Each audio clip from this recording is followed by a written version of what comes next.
tout le monde. Je suis ravie de vous voir aussi nombreux avec le temps d'hiver. C'est très courageux à vous.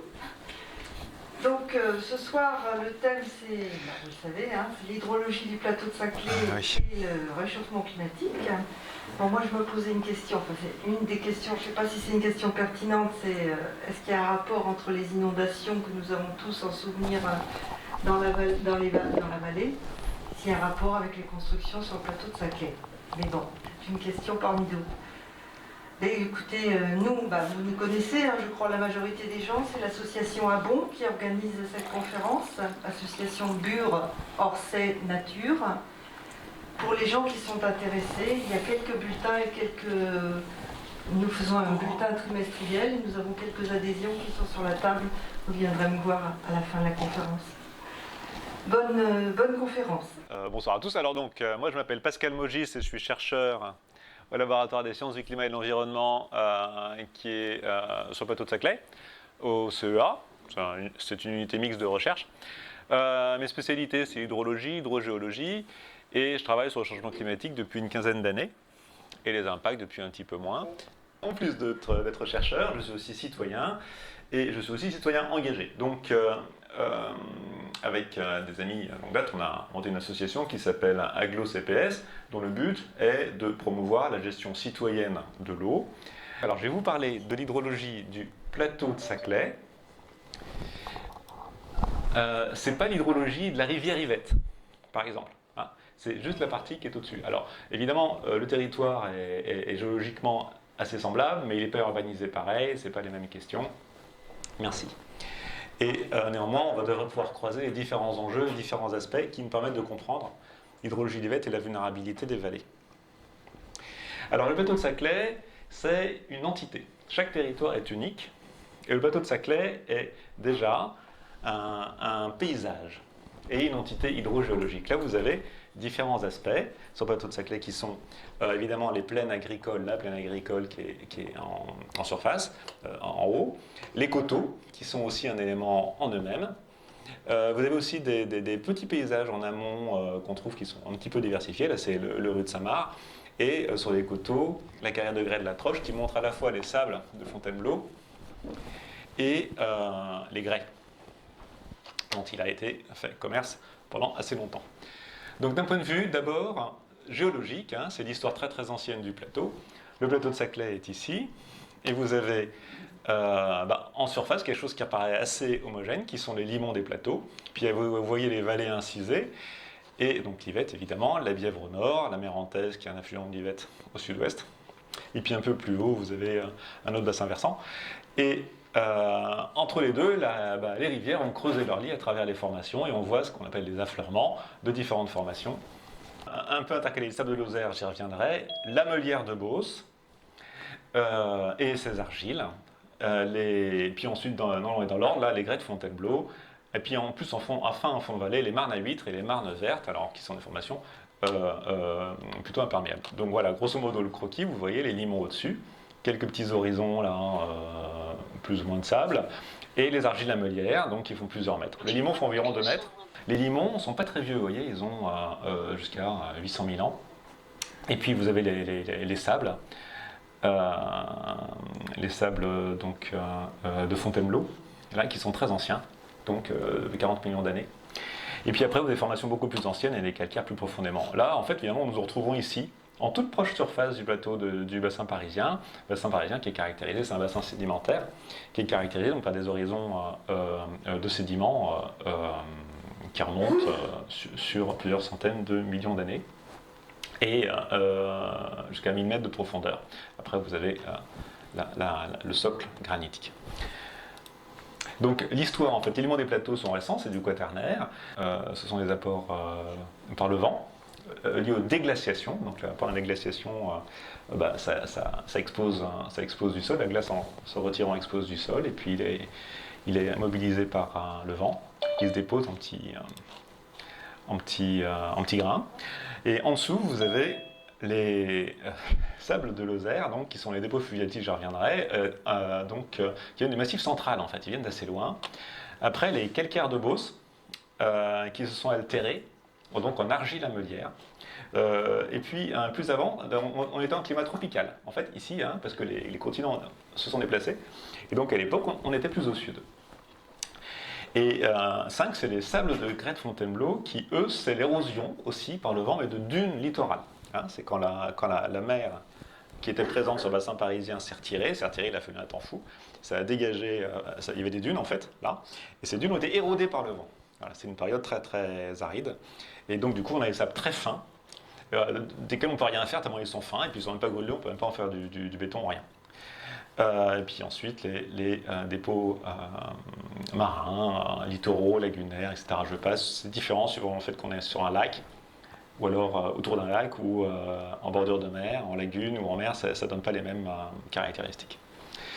Alors quand on fait un sondage vertical du plateau de Saclay, on a ces horizons de surface, donc les 2 premiers mètres là qui sont en quelque sorte le sol, et essentiellement de limon.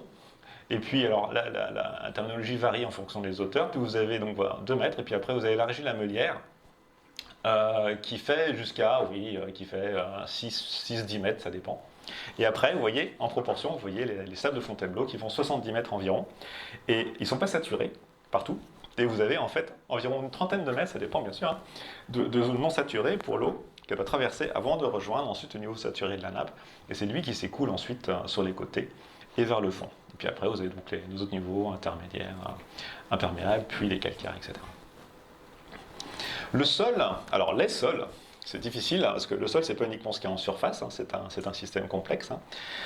Vous avez en haut, évidemment, l'horizon, disons, anthropisé ou agricole, c'est 40 cm environ, hein, donc il est un peu marron, vous voyez, un peu noir, c'est des matières organiques. Et puis en dessous, tout ça, là, en fait, ce sont donc les leux, ce sont les limons, c'est les dépôts, qui se sont transformés. Et donc en bas, ils sont très calcaires, ils sont un peu conservés, et puis alors en haut, matière organique, et puis l'eau, en s'infiltrant, a retiré les particules fines de ces horizons-ci pour les redéposer un peu plus bas. Ce qui crée un horizon avec beaucoup plus de fines et qui est beaucoup moins perméable, et qui fait une sorte de barrière d'infiltration. Vous avez aussi cette zone de battement, parce que en haut c'est souvent désaturé, en bas c'est souvent saturé, sauf en été, et du coup le niveau de l'eau varie grosso modo entre là et là, ce qui occasionne des dépôts métalliques. C'est cette zone de battement qui est parfois saturée, parfois pas saturée, ça change ses conditions chimiques. Et en bas vous avez donc un truc un peu plus conservé. Et en dessous, les argiles amelières, c'est imperméable. Et ça, en fait, cette organisation, en fait, c'est ça qui a conduit à la fertilité du plateau de Saclay. Le plateau de Saclay, à l'origine, en bas, vous avez les argiles amelières plutôt imperméables, donc ça empêche l'eau de s'infiltrer en profondeur. Tandis qu'au-dessus, vous avez des limons qui sont assez fins, pas complètement fins, donc qui restent perméables un petit peu, mais comme ils sont un peu grossiers, ils sont bien connectés, il y a une forte réserve en eau. On a environ 30 à 40% de porosité dedans, mais c'est suffisamment fin pour ne pas s'évaporer facilement non plus. Vous voyez ? Parce que quand c'est grossier, la vapeur se forme et le sol ne veut pas retenir l'eau.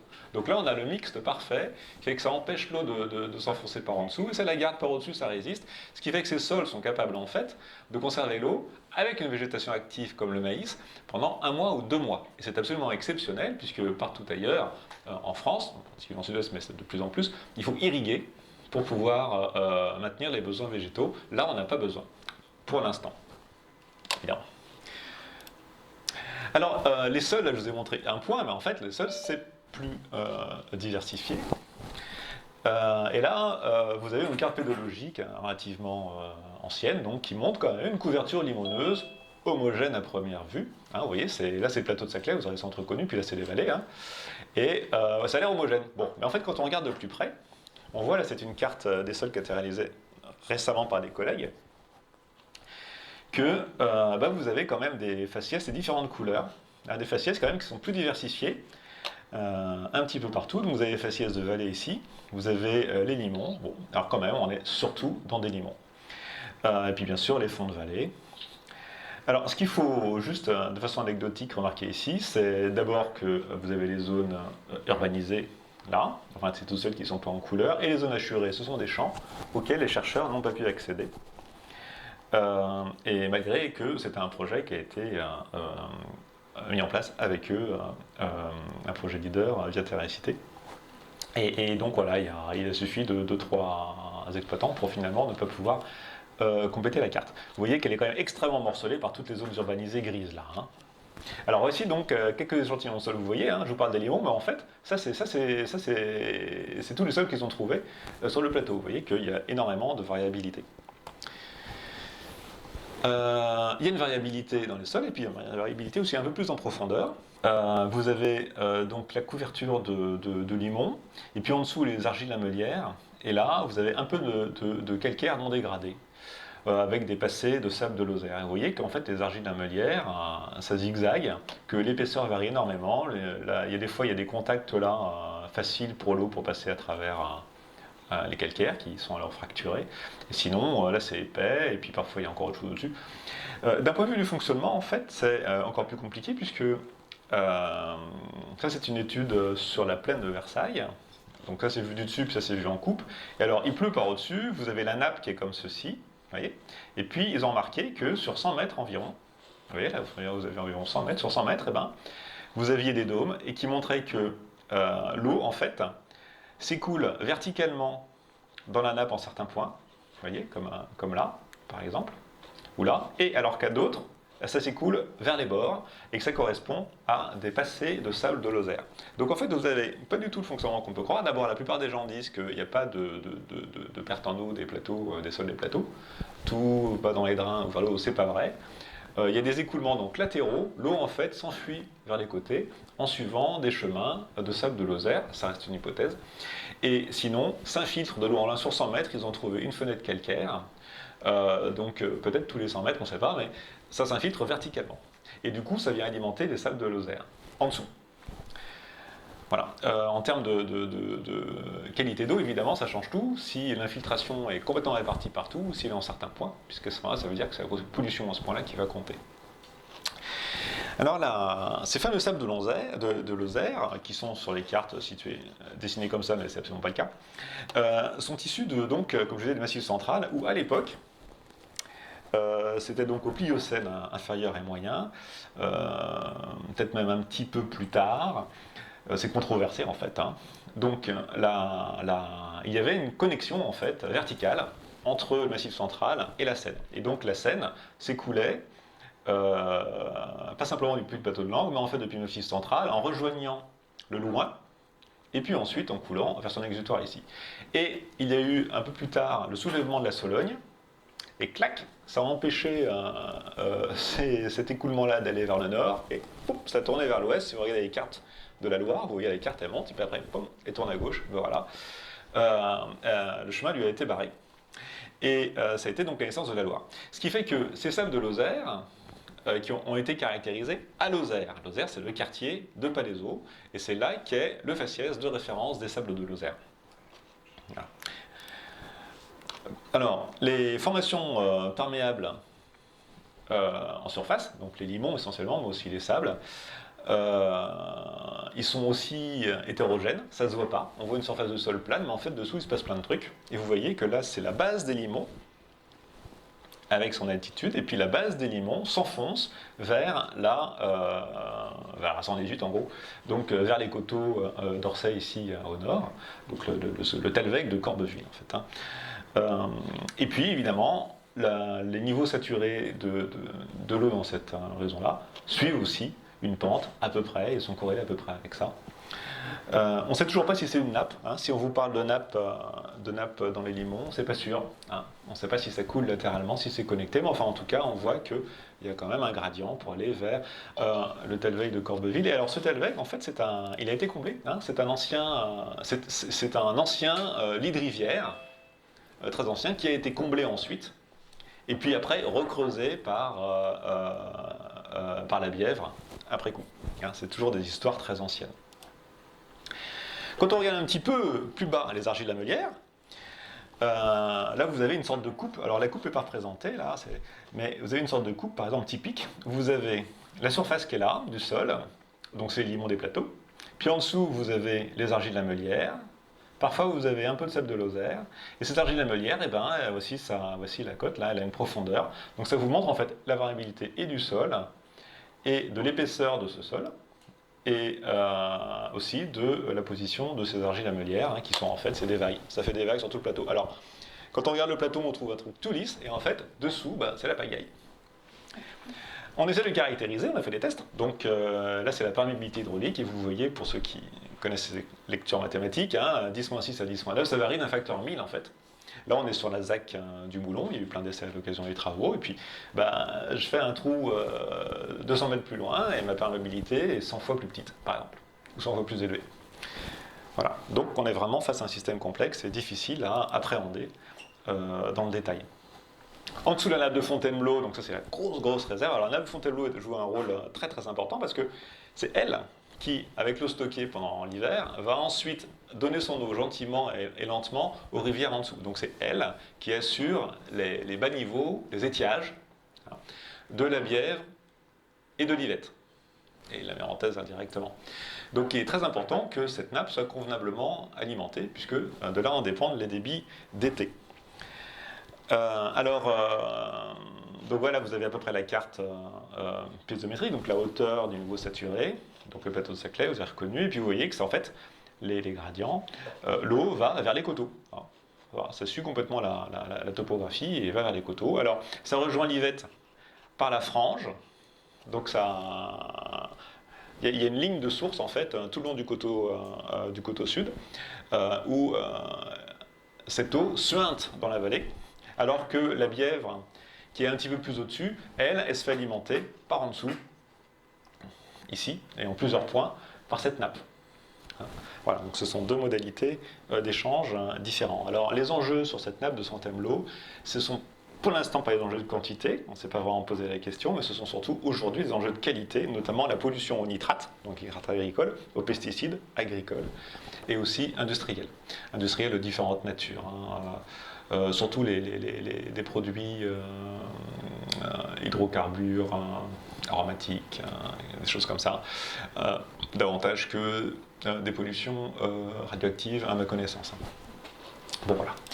Donc donc vous voyez que les fluctuations de la nappe sont en fait très lentes. Ça c'est le temps, et là vous avez plein de différents points, vous voyez les nappes, la hauteur de nappe qui évolue très lentement. Et puis plein de petites fluctuations, ça c'est lié à la pression atmosphérique, il ne faut pas s'arrêter là. Donc cette nappe évidemment, elle est plus ou moins proche de la surface, et vous voyez ici que là, ici, elle est très proche de la surface, quelques mètres. Et est-ce que vous savez ce qu'il y a à cet endroit-ci? Oui, les étangs de Saclay, absolument. Et les étangs de Saclay sont placés là où la nappe est la plus proche. Ce qui veut dire que la nappe est vraisemblablement alimentée aussi par les étangs de Saclay et également aussi polluée par l'eau qui arrive aux étangs de Saclay qui, je vous rappelle, sont alimentés par le ruissellement sur les voiries et le nettoyage un petit peu des toits et des routes. D'un point de vue patrimonial, il est très important de noter que les sables ne sont pas juste gentiment fins. Vous avez des grès dedans qui se sont formés avec une chimie particulière, qui finissent par se cimenter. Alors vous voyez qu'en fait, ce sont peut-être des restes de cordons dunaires, qui sont bien alignés comme ça, dans le sens du vent de l'époque. Puis là, la troche, et puis donc on a des affleurements quand la surface des coteaux croise ces lignes-là. Donc là, vous avez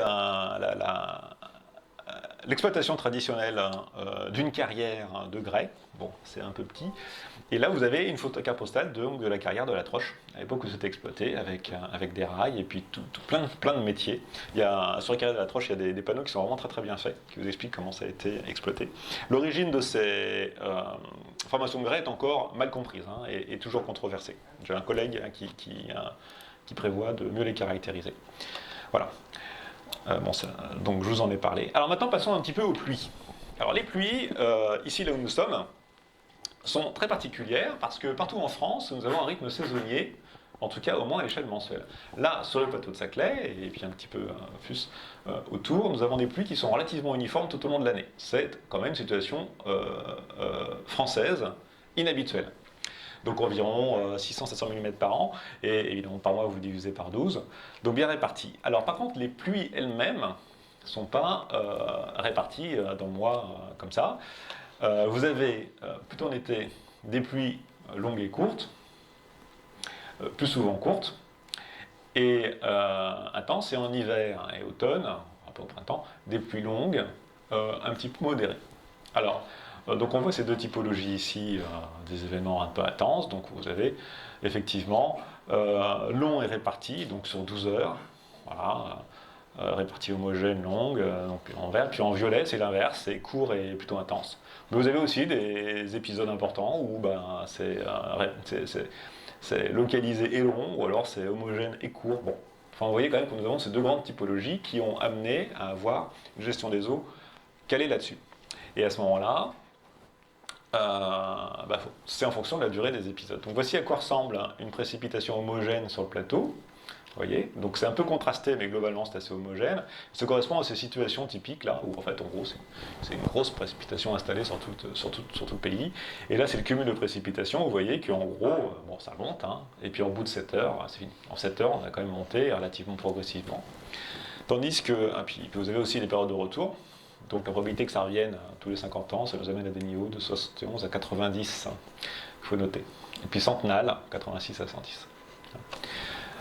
Ces valeurs sont très importantes pour la gestion. Les pluies courtes, elles, donc plutôt en été mais pas tout le temps, sont en plus localisées et intenses. Donc là, vous avez une image typique de pluie localisée. Puis là, vous avez sur cette carte aussi différents épisodes où vous voyez qu'en gros, ça fait les cellules d'orage font quelques kilomètres de large. Donc quand on est dessous, on se prend la saucée, puis quand on est à côté, on se prend rien. Et là, vous voyez typiquement l'hydrogramme en 2 heures. Voilà, en 2 heures, on a fait le plein. Et donc c'est variable suivant les points. C'est le même épisode, 3 points. Vous voyez, donc c'est plus ou moins important. Et il y en a où c'est en une pluie, d'autres c'est 2 pluies. Et puis là, vous voyez, c'est 2 pluies bien marquées. Et ça correspond plus donc du coup à des fronts qui passent à ce genre de situation météorologique en bas à gauche. Donc les niveaux de période de retour ne sont pas les mêmes. Hein. C'est-à-dire que tous les 50 ans, la pluie cinquantennale serait entre 50 et 58 mm. Donc retenez 60. Et puis centenal, 60. Et ce sont ces deux valeurs, 90 et 60, qui sont retenues en fait pour la gestion. Pas directement comme ça, mais finalement on retombe là-dessus. Donc pour vous illustrer la localisation des pluies, vous avez l'épisode du 28 mai 2008, jusqu'à 100 mm d'eau tombée localement, 110 mm en 3 heures. Et alors, en 40 minutes, 80 mm. Donc l'essentiel est tombé en 40 minutes. Et là, c'est la répartition. Vous voyez, donc on a normalement Massy, on a Villiers-le-Bac, Orsay, Palaiseau, vous voyez, donc vous avez les points rouges qui ont pris un max, plus de 100 mm, et puis voilà, quelques kilomètres ou centaines de mètres plus loin, beaucoup moins. Et ça représente vraiment un défi en termes de gestion. Alors, autre facteur très très important pour l'hydrologie plateau de Saclay, c'est le drainage. Alors, comme je vous le disais, par nature, voici en gros le plateau de Saclay, c'est très très humide. Sa nature, c'est marécageuse, hein, avec des arbres qui aiment bien l'eau, beaucoup de mouillères. Alors ça, c'est une mouillère après la pluie. Donc quand on est dans un champ, c'est qu'en gros le système de drainage est endommagé, hein, et ça donne ça. Donc partout où il n'y a pas de drainage, ça fait ça. Là, par exemple, vous avez le maïs, un champ de maïs, celui de l'INRAE, à côté de Montlabo. Voilà, un drain était endommagé par les travaux et ça donne ça, 1 hectare de maïs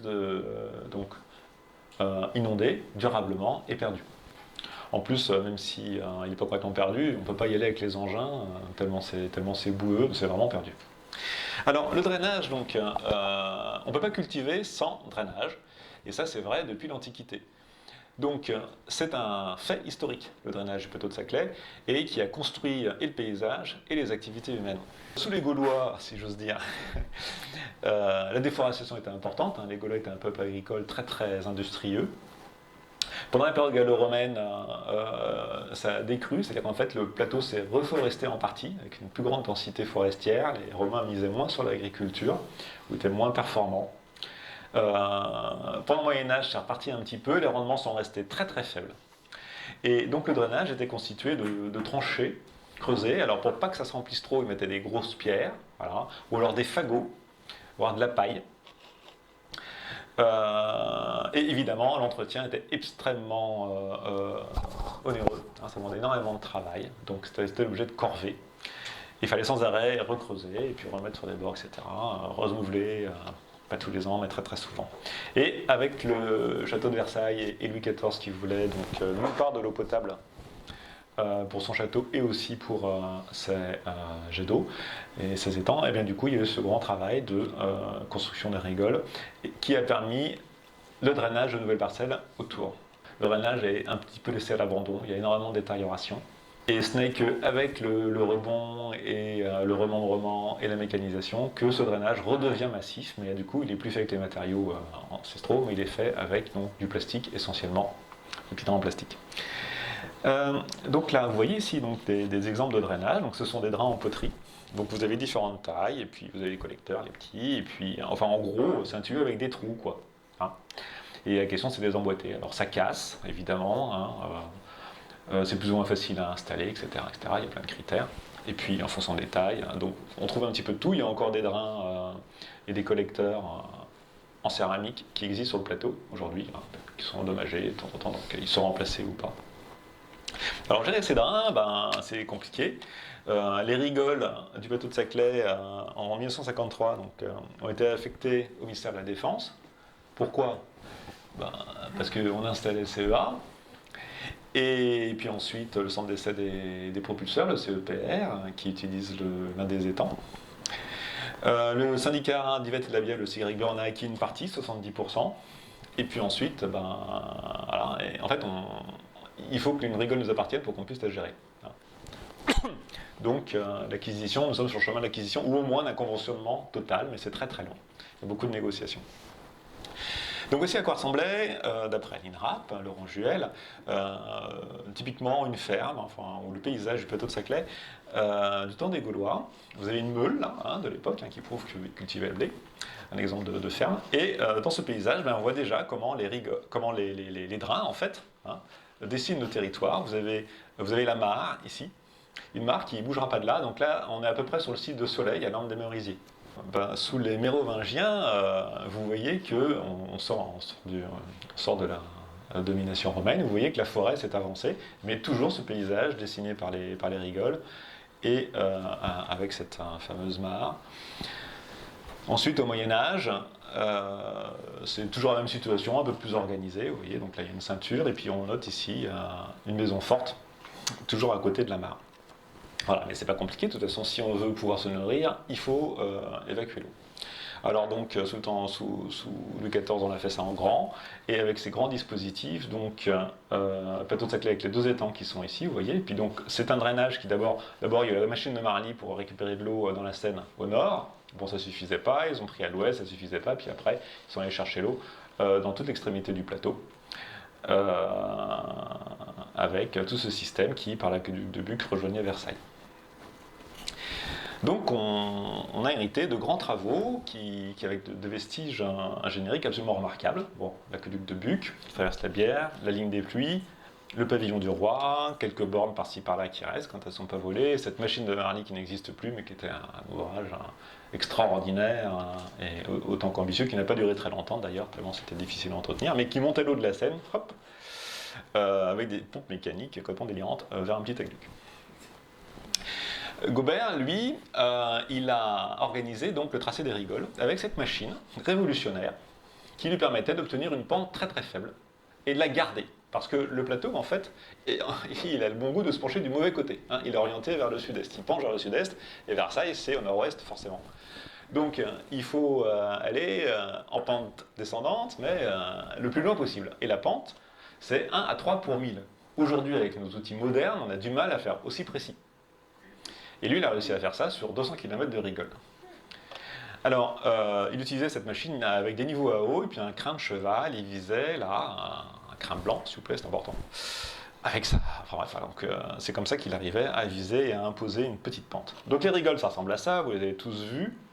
Hein, donc c'est un creux et puis ça coule. Alors en principe, c'est connecté.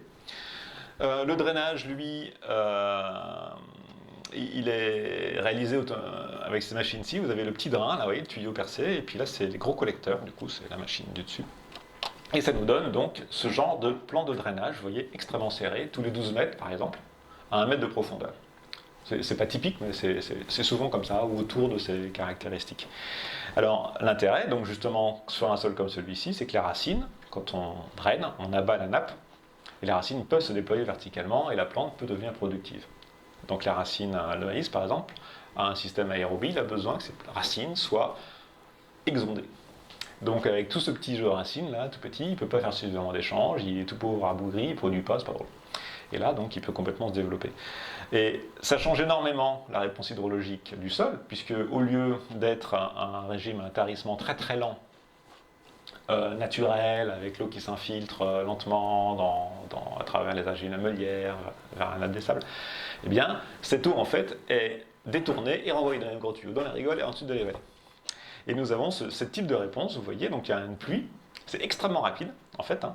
Donc là, vous avez les heures en bas, et en fait, en quelques heures, ouais, ça c'est la pluie en noir, hein, voilà, en quelques heures, vous avez le débit de pointe qui apparaît, et qui ensuite récède plus lentement, mais vous voyez qu'en fait, en gros, là, il s'est passé un jour, en 3 jours, le sol a été ressuyé, il est à nouveau libéré de son eau. Donc naturellement, évidemment, il en faudrait beaucoup plus. Et pas de culture sans drain, ça veut dire qu'en fait, l'immensité de l'eau qui arrive dans les vallées est de l'eau de drainage agricole. Bon, c'est difficile de trouver les drains, je vais passer dessus, on a bon espoir. Une enquête en cours, etc. Donc voici le schéma hydrologique de surface du plateau de Saclay. Et donc vous avez en fait des drains de ceinture autour de ces petits plateaux. Alors tout n'est pas couvert. Globalement, les eaux d'ici vont vers l'étang neuf, et puis les eaux de là vont vers l'étang vieux. Les deux communiquent aujourd'hui, mais dans le principe, les eaux de l'étang neuf se jettent par la rigole, dans le rue de Voilan, voilà, où ça ruisselle, et puis ça rejoint la Bièvre. Et puis les eaux de l'étang vieux, elles, prennent la ligne des pluies et sont libérées dans le rue de Saint-Marc. Normalement, avant, l'eau empruntait l'aqueduc de Buc, traversait la Bièvre et ensuite vers Versailles. Aujourd'hui, c'est interrompu. Là, il n'y a pas de connexité, il y a plein de maisons, c'est compliqué et on n'est pas prêt, à mon avis, de rétablir cette connexion. Et donc, du coup, en fait, en gros, vous voyez que toutes les eaux vont vers la Bièvre. Toutes les eaux du plateau vont vers la Bièvre, sauf évidemment celles qui ont mauvais goût de fuir et de dévaler sur les côtés. Vous avez ici plusieurs points de déconnexion en vert. Donc 70 km², une faible pente, on est à 166 mètres de moyenne, 200 km de rigole, et 48% d'urbanisation. Le reste est donc sur les 52%, 41% est agricole, donc nous avons 80% des terres non urbanisées qui sont agricoles. Et ça, c'est les bassins versants, donc effectifs. Donc vous voyez en jaune, toute l'eau qui tombe là va vers les étangs, et puis vous avez ces zones ici qui ne sont pas connectées aux étangs. En haut, c'est le nord-ouest. Donc les DO, ça va. Alors là, vous avez une étude d'Artelia en 2016 qui a reconnu donc un certain nombre de points de sortie d'exutoires non contrôlés de l'eau lors des pluies. Vous voyez, ils sont en rouge. Alors, pas tous complètement confirmés, mais ils sont en rouge globalement, donc tous les points rouges. Et puis en vert, ceux qui ont coulé de façon certaine lors de l'épisode donc des inondations de mi-2016. Ça, c'est les zones de débordement complètes, en fait, à ma connaissance. Qu'est-ce que ça donne ? Là, je vais vous montrer des images donc, des inondations de l'an dernier. Donc ici,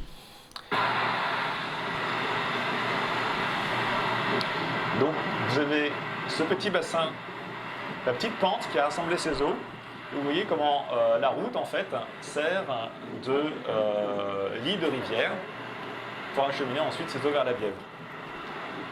Et alors, vous avez sur la pente, on va le voir, là vous voyez le champ de maïs. Et sur cette pente, vous avez une dévalaison directe, voilà, donc avec l'érosion qui l'accompagne et qui vient de s'ajouter.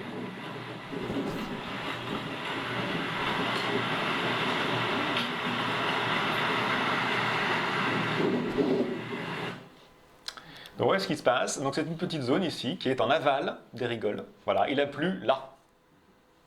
Et c'était en aval des rigoles. Alors, il n'y a pas que plu là, hein, mais les rigoles n'étaient pas inondées. Hein. Alors, là c'est du côté de Palaiseau. J'ai pris ça depuis la voiture en vitesse. On est en face du bois de Fourcherolles. Et vous avez donc pareil, même schéma, la dévalaison suivant les rues. Vous avez, très important, les poubelles qui créent une surélévation qui détourne les eaux. Et là, ces eaux qui se jettent en traversant la voie directement dans l'Yvette. Et évidemment, les réseaux d'eau usée qui sont remplis et mis sous pression à cause des mauvaises connexions et qui rejettent évidemment, qui sont nettoyés là pour le coup, hein, et qui rejettent leur contenu sur la route et dans l'Yvette. Voilà, où ça traverse comme ça peut avec des érosions très significatives. Alors si on en regarde d'autres, là vous avez ici près de Saint-Aubin, voilà, ça se matérialise comme ça. Ça sort du plateau et hop, ça se jette là où ça peut. On voit les traces d'érosion. Ici, c'est le chemin qui va à Givres-sur-Yvette. Donc là, cette fois-ci, ça passe par le petit sentier pédestre et cycliste. Là, c'est la déconnexion ici, par la départementale de la Rigole des Granges. C'est organisé, hein, c'est un joli chemin, mais ça va effectivement donc, sur les fossés de la route. Là, on est à l'est de Palaiseau, donc l'eau coule par ici, du plateau. Hop, d'ailleurs, le propriétaire a mis des pierres pour pas que ça érode trop, et puis ensuite, ça emprunte la pente. Ça peut être aussi très très organisé. Donc là, c'est on est où là? On est Châteaufort, je crois, à l'extrémité. Donc c'est une zone de stockage en fait, hein, qui déborde. Et puis là, vous avez donc le trop-plein, et ça coule de façon contrôlée, si j'ose dire, dans une canalisation qui va l'amener ensuite vers Yvette. Voilà, ça ressemble à ça. Et puis les inondations, ça ressemble à ça. Vous avez une petite partie, des champs sur la route, maison, etc. Vous voyez comment ça coule des parcelles. Voilà. Je ne vais pas vous parler beaucoup du cycle de l'eau, juste pour vous dire que l'eau qui s'écoule, c'est l'eau qui ne s'est pas infiltrée, qui ne s'est pas évaporée. Hein. Donc dans un bilan, vous avez l'eau qui tombe, l'eau qui repart. Soit qu'elle est interceptée par les feuilles et s'évapore, soit elle est évapotranspirée par les plantes et par le sol. Et puis vous avez une partie qui s'infiltre, sachant qu'il y a aussi des écoulements latéraux à cause du ruissellement, du drainage, etc. Quand on est urbanisé, évidemment, cette partie d'infiltration et d'évapotranspiration sont considérablement altérées. Donc sur cette partie qui s'infiltre, on est un petit peu dans le flou, on est complètement dans le flou en fait. Puisque les différentes études montrent que l'infiltration sera entre 0 et puis 200 mm, voire davantage. Donc, ce sont des études qui sont très très faiblement documentées, donc on ne sait pas trop. Hein. C'est probablement autour de 100 mm. 100 mm, c'est la moyenne sur le bassin parisien. Un drainage agricole en bon état, il peut ruisseler jusqu'à 150 mm vers la rigole sur un an. Voilà. Il y a un groupe de travail scientifique que j'ai monté sur le plateau de Saclay avec différents partenaires. C'est bien sûr INRA, CEREMA, CEA, l'Université GEOPS, l'Institut Pierre-Simon Laplace, l'INRAE, et d'autres partenaires, notamment les syndicats de gestion. Donc c'est un peu moins maintenant à cause du Covid, mais enfin on a quand même pas mal échangé sur l'hydrologie et sur les enjeux.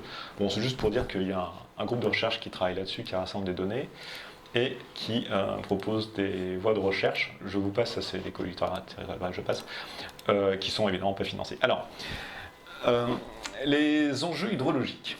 Donc, on en a parlé beaucoup, évidemment. Après le fonctionnement, les impacts sur nos activités humaines, et là, les événements extrêmes avec les inondations en rivière. Donc, ça fait maintenant partie du paysage. Tous dans nos villes voisines, on a tous été... Chacune de nos villes a été inondée à un moment ou à un autre, de façon significative. Ensuite, ça dépend où on se trouve dans la ville. Et on peut se demander comment ça se fait qu'on soit inondé aussi souvent, qu'est-ce qui se passe. Et parfois, ça peut être extrêmement grave. Alors, il peut y avoir des fautes d'urbanisation, des défauts. Donc, on peut voir ça. Et puis surtout, comment on peut s'en protéger et est-ce que ça va revenir souvent. Donc déjà, une inondation, il faut comprendre que ça n'arrive pas à chaque fois, vous le savez, qu'il y a une pluie extrême. Une grosse pluie, ça ne fait pas forcément d'inondation. Pour ça, il faut que l'eau se retrouve chez nous. Et donc, un facteur important, c'est quand les sols sont saturés. Donc là, effectivement, ça va ruisseler. Donc les dispositifs de stockage sont saturés. Ou alors, il y a des problèmes d'entretien ou de connexion des systèmes de rigole ou de canalisation. Et aussi des questions de choix de gestion. Donc ça, ce sont des facteurs possiblement aggravants. Ensuite, quand on a une inondation, la gravité de cette inondation dépend de la vulnérabilité. Donc, la vulnérabilité, c'est l'exposition, en fait, à l'aléa. Donc, est-ce que si je suis sur les coteaux, en haute altitude, je ne suis pas vulnérable à la remontée de la rivière? Oui, d'accord. Et si je suis sur les coteaux, je ne suis pas non plus vulnérable à la remontée de nappe dans ma cave, sur le plateau. Sur le plateau Saclay, il ne faut pas avoir de cave, il faut le savoir. Sinon, c'est qu'on a vraiment cherché les problèmes. Donc, ça dépend aussi de la prévention. sachant qu'il y a une vulnérabilité, ensuite, comment s'y prépare-t-on et comment évite-t-on certains impacts? Donc c'est la prise en charge du risque. L'acceptabilité de l'inondation, ça dépend si on est capable de la gérer ou pas. Ça dépend des dégâts qu'on reçoit et de ce que ça coûte de compenser ces dégâts ou de remettre dans l'état initial, etc.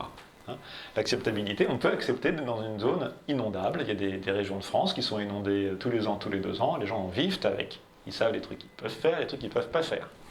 Et du coup, c'est acceptable, c'est comme ça. On est arrivé là. Donc une inondation n'est pas par définition inacceptable. Alors ensuite, il y a 4 types d'inondations. Il y a, quand on est en bas d'une vallée, par la rivière qui monte. Quand on est sur le plateau, par la nappe qui monte. Quand on est sur les coteaux, on n'est pas à l'abri. Parce que sur les coteaux, vous avez 2 types d'inondations. L'inondation par au-dessus, c'est le ruissellement de l'eau sur la pente qui le rentre chez vous, comme ça par au-dessus. Et vous avez l'inondation par en dessous, quand c'est la nappe qui, sur les coteaux, qui est alimentée par en amont, qui remonte et qui vient ensuite saturer les sols et s'infiltrer chez vous, voire en fait, vous découvrez qu'en fait, vous aviez une source dans votre cave, c'est arrivé, bah oui, c'était une source. Après, quand on cherche, on voit sur la carte, vous ne saviez pas quand vous avez acheté, mais c'est juste qu'elle est intermittente.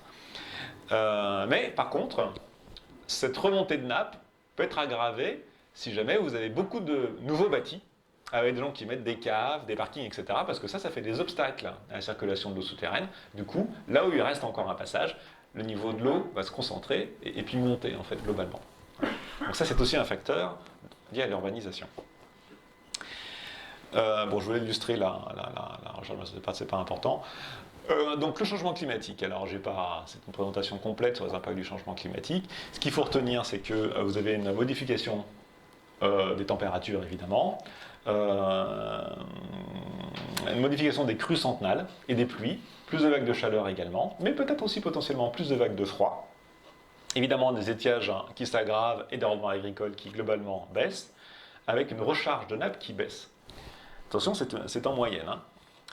La végétation aussi se modifiera pour devenir, là où nous sommes, davantage à caractère méditerranéen. Et il n'est pas impossible que de nouvelles formes de tempêtes nous frappent, donc des tempêtes tropicales qui d'habitude restent sous les tropiques, remontent vers nous, comme elles ont commencé à le faire de façon croissante cette dernière décennie.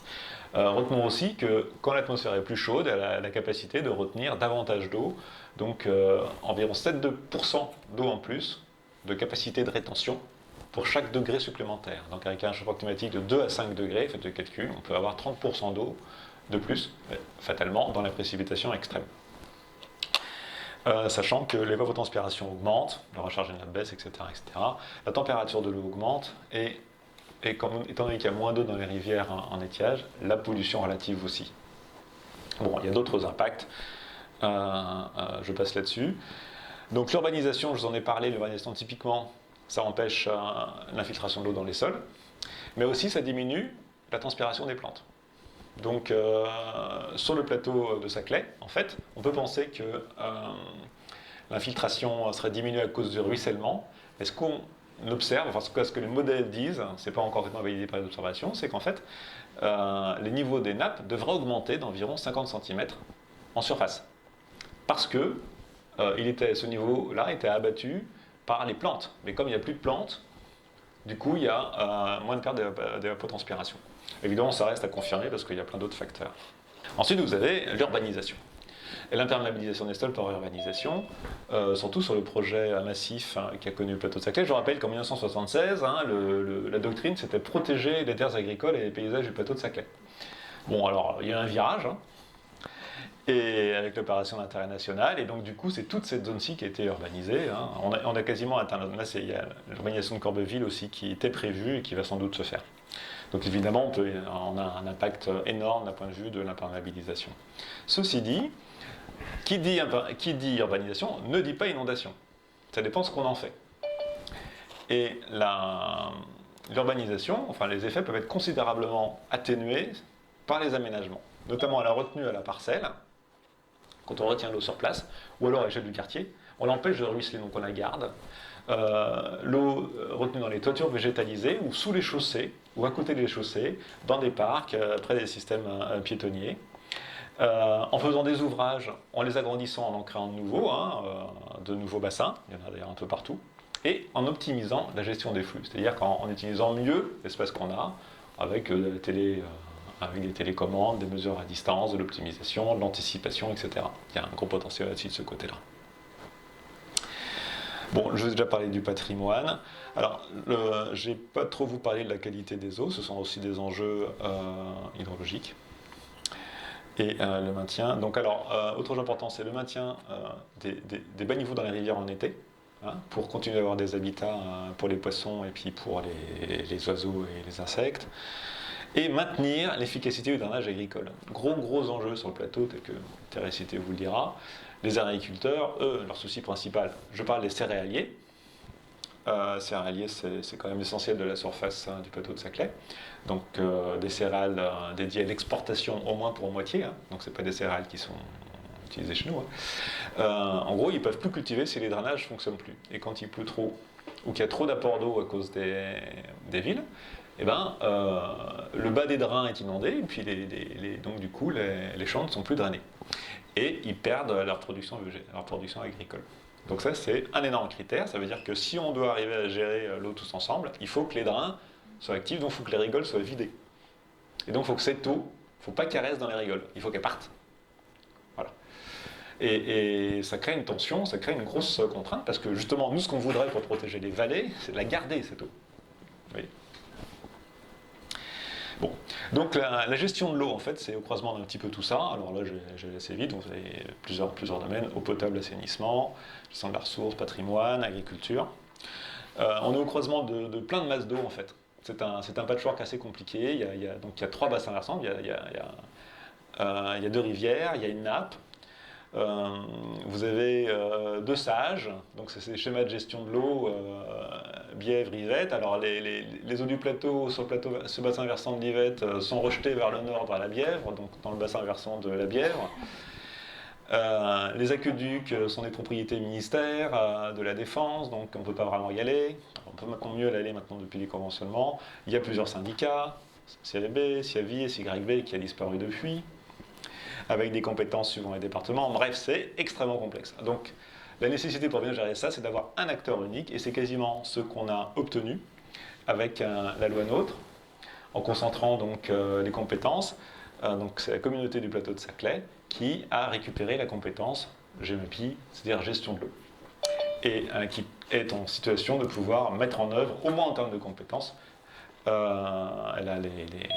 a l'obligation de résultat, mais elle n'a pas forcément tous les moyens. Donc avec une organisation, donc des 2 syndicats entre eux, des conventionnements, une récupération de responsabilité, donc on est quand même plutôt en bonne voie. Mais il reste encore beaucoup à faire, évidemment. Donc notamment au niveau de la conception des quartiers et des bâtiments. Alors, je vais quand même avancer un petit peu. Vous avez donc ces 3 échelles d'intervention. La parcelle, hein, c'est-à-dire là où il y a un bâtiment pisqué autour, le quartier et le plateau. À chaque étage, on intervient de façon différente. À l'échelle de la parcelle, il faut retenir l'eau pour les petites pluies, 8 mm. Et puis on fait comme on peut avec des parkings drainants, des mares, des fossés, des noues infiltrants, des réservoirs, des toitures végétalisées, des puits. Voilà. Il faut retenir l'eau, il ne faut rien qui coule en dessous de 8 mm. À l'échelle du quartier, ce que la parcelle ne peut pas récupérer, c'est censé être récupéré par le quartier pour un certain type de pluie. Ces types de pluie, vous voyez, c'est 50 à 60 mm en 2 heures ou 4 heures. Il ne faut pas qu'il sorte plus de temps pour chaque parcelle dans ces cas-là. Et donc du coup, l'eau, là c'est la ZAC du Moulon, l'eau est récupérée en sortie, dans les voies, etc. et acheminée vers le dispositif à l'échelle du quartier. Il y a des bassins à l'échelle du quartier pour ça. Sur la ZAC du Moulon, ça rejoint la rigole de Corbeville, qui se rejette dans des casiers quand elle est pleine, voire... Voilà. Donc là, on essaie de garder dans les quartiers, mais surtout pour que ça n'aille pas dans les vallées. Et donc ça ressemble à ça. Vous avez un bassin des biches, près du CEA, des casiers dont je vous parlais, c'est des gros cubes prêts à se remplir. Les rigoles elles-mêmes ont un volume important de stockage. Une zone d'épanchement, la rigole déborde, vous voyez là, hop, et du coup ça inonde le champ d'à côté. Donc il perd sa production, mais on le paye. Hein, en dédommage. Vous avez ces espèces de fossés là, en fait, qui se remplissent progressivement, vous voyez. Quand ils sont pleins seulement, c'est là qu'ils s'écoulent, donc ça ralentit beaucoup l'avancement de l'eau. Vous avez la même chose ici. Et en dernier recours, Donc ce qu'on appelle la forêt alluviale, c'est le stockage au dernier recours. Alors pour information, à ma connaissance, il n'est toujours pas connecté au système depuis 5 ans, donc il ne sert à rien, mais il va certainement être connecté prochainement. Alors on a ces ouvrages à théorie très bien, mais en pratique, comment ça se passe? Donc quand on suit la théorie, avec des pluies très importantes, eh ben, on ne devrait pas être inondé. En fait, ce système de gestion d'urbanisation, normalement, c'est moins grave que le système naturel. Un système naturel, il libérerait davantage d'eau. Donc vous récupérez une parcelle naturelle, eh ben, il va falloir, vous ne pouvez pas la garder comme ça, et vous êtes obligé de créer du stockage, sinon ça va ruisseler plus que vous serez autorisé. Mais bon, donc vous faites ça, vous faites la théorie, c'est pas mal, mais en pratique, qu'est-ce qui se passe? En pratique, il y a des travaux. Et quand il y a des travaux, il y a des déchets qui se baladent, voyez, votre système se colmate. Et puis, vous avez des sédiments qui viennent, et puis vous avez de la pollution.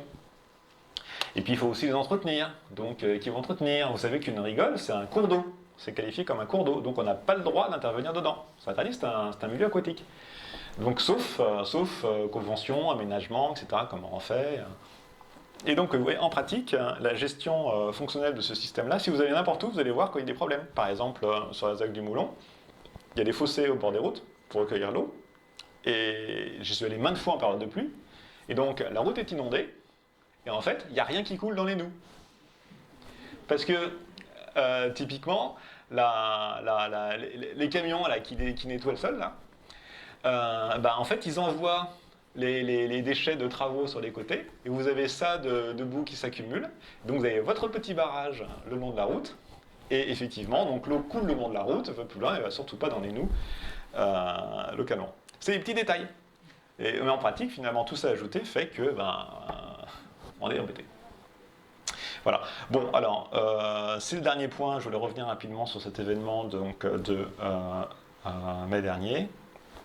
Juin dernier, pardon, où l'Yvette a atteint des niveaux très très élevés et avec des débits vraiment très très importants. Et pourtant, Météo France n'avait pas vraiment fait d'alerte rouge.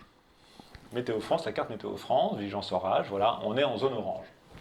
Zone orange, ça veut dire qu'il faut faire attention, mais bon, rien de grave a priori. Et pourtant, voilà ce qu'on a eu en France, tout ça en zone orange, de la grêle, tornade, destruction d'une église, ça c'est la grêle, des vignes entières ravagées, et des énormes inondations. Même des trompes. Ou tornade, je ne sais pas exactement comment ça s'appelle. Alors comment ça se fait? Parce que, en fait, finalement, il n'y a rien d'exceptionnel à ce moment-là, point de vue météorologique. On a une perturbation qui est née deux jours plus tôt. On a, donc au niveau du jet stream, voilà, il descend un peu au sud. Et puis, vous avez une petite dépression ici, là, au sud-ouest de la France. Pas très marquée. Hein. Mais en fait, vous avez des écoulements de l'air comme ceci, en bas, et comme cela, en haut. Nord-sud, est-ouest, ouest-est au niveau du sol, et nord-sud. Et en fait, ça, c'est ce processus-là qui va créer, comme les écoulements ne sont pas dans le même sens de l'air, ça va créer un retournement de l'air.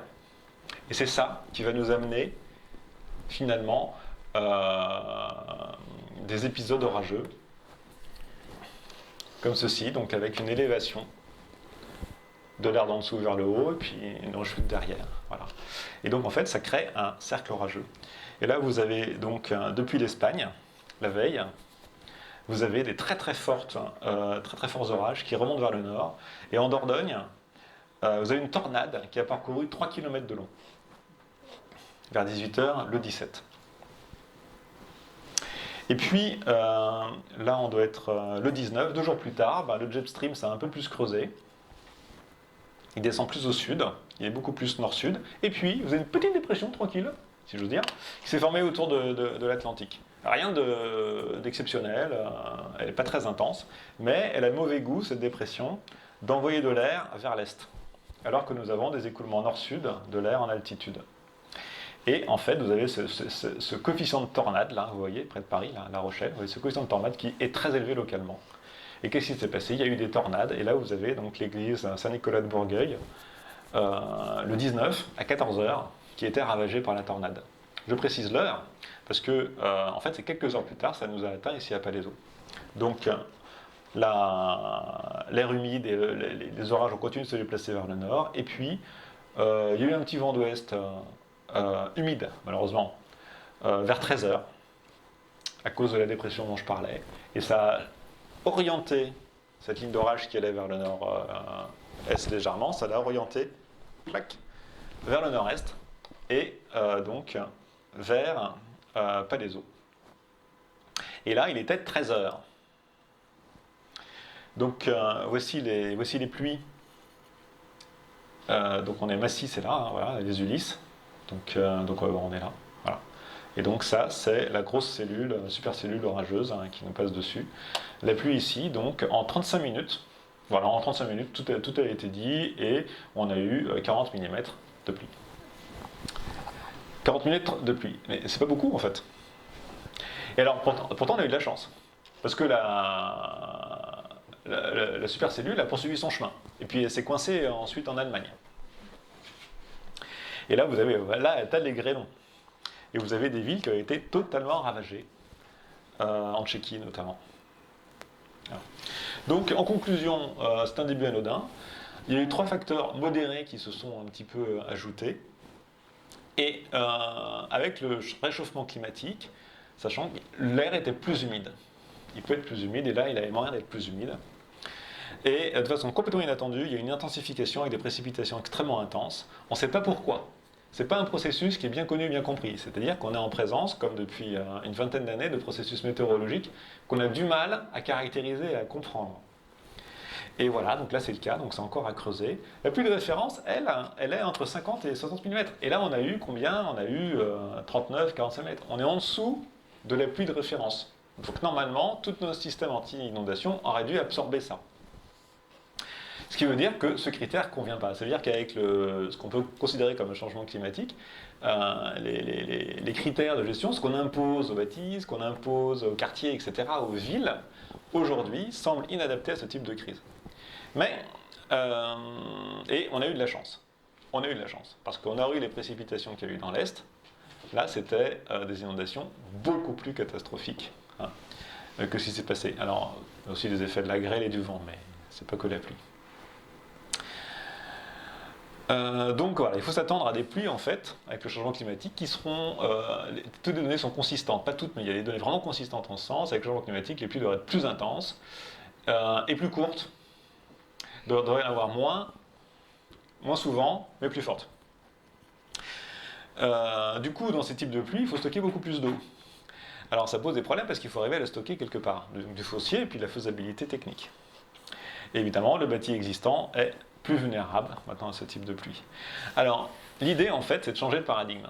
C'est de se dire que ce qu'on ne peut pas éviter, il va falloir en fait l'esquiver ou être capable, donc par résilience, de se réparer après les dégâts. C'est-à-dire que l'idée derrière, c'est que on ne sait pas trop comment ça va être, mais ça va être certainement plus grave, on ne sait pas combien, et on n'est pas sûr d'avoir les moyens de totalement s'en protéger. Donc il faut accepter cette idée.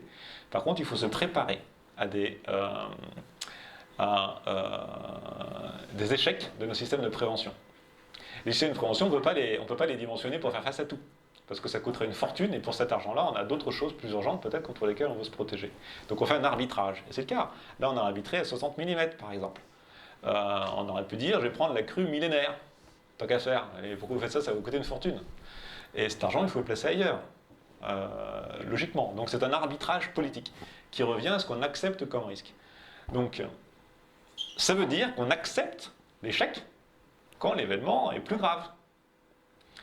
Et donc, il faut s'y préparer. Et ça, c'est la culture du risque. Ça veut dire qu'il faut bien anticiper. Et avec le changement climatique, il faut se dire aussi que même les prévisions météo peuvent foirer. Et là, 3 heures avant, on savait, il y avait déjà en France des pluies diluviennes, des orages extrêmement forts, et on savait à 13h, Météo France, les observations, je le savais, mais cette information n'a pas été traduite ni transmise dans les bons termes. En plus, on montre une carte de vigilance orange à l'échelle du département, à l'échelle d'une ville, ça veut dire quoi? Vous avez vu qu'une cellule orageuse, quand on est dessus, on en prend plein, et quand on est à côté, on prend rien. C'est pas pour rien d'ailleurs que Météo France donne ces cartes-là. Elle va pas mettre du rouge partout, parce que 9 fois sur 10, il n'y aura pas de crise locale. Donc ça n'aura plus son effet. C'est-à-dire que cette carte-là, elle est mal lue. Bon, elle est mal utilisée. Donc il faut prévoir d'autres dispositifs. Il faut aussi savoir qu'on va avoir de nouveaux types d'inondations, par ruissellement ou autre, et par exemple, ou de remontée de nappe. Et donc les zones qui ne sont pas considérées comme vulnérables pour l'instant, le sont devenues ou le deviendront. Donc il faut mettre à jour ces cartes. Il faut savoir que notre maison qu'on pensait tranquille n'a pas le dispositif en place pour faire face à ces inondations. Donc il va falloir l'installer ou se préparer à l'idée qu'elle sera inondée de temps en temps. C'est regrettable. Mais le prévoir, c'est déjà une façon de se préparer. Et donc du coup, on prend des dispositions qui permettent de limiter les dégâts. Voilà. Alors, ensuite, la prévention des inondations, c'est pas que la gestion des écoulements, sur laquelle j'ai insisté. C'est plein d'autres choses. Vous avez l'amélioration de la connaissance du risque. C'est ce qu'on doit faire, notamment quand autour d'expérience des dernières inondations. La prise de conscience du risque. Donc, merci d'être venu. Et puis, donc, tous les systèmes de communication, de prévention de la mairie ou des syndicats. La surveillance et la connaissance des débits. Et on a un système très très insuffisant. Par exemple, le plateau Saclay n'est pas instrumenté. On ne connaît pas les débits dans les rigoles, même si la CPS va lancer l'installation de certaines. La gestion de crise, les systèmes d'alerte, on a vu quand ça avait défailli en 2016, maintenant c'est mieux, mais en même temps on a vu que la formation Météo France a été partiellement utilisée. La prise en compte dans l'urbanisme, ça veut dire autoriser de bâtir comme ceci, comme cela à tels endroits, ça veut dire interdire de bâtir dans les lits majeurs des rivières, ou alors sur pilotis, ou aménager des passerelles et des systèmes de sécurité. Donc il y a énormément, un gros bras de levier à avoir là, évidemment. La réduction de la vulnérabilité, donc c'est bâtir de façon plus résistante, plus résiliente par rapport aux inondations. Voilà. Bon, allez, j'ai été très très long. En tout cas, je vous remercie. J'ai fini là. Si j'essaie de raccourcir, j'ai encore été trop long. Et on pourra passer au débat et aux questions.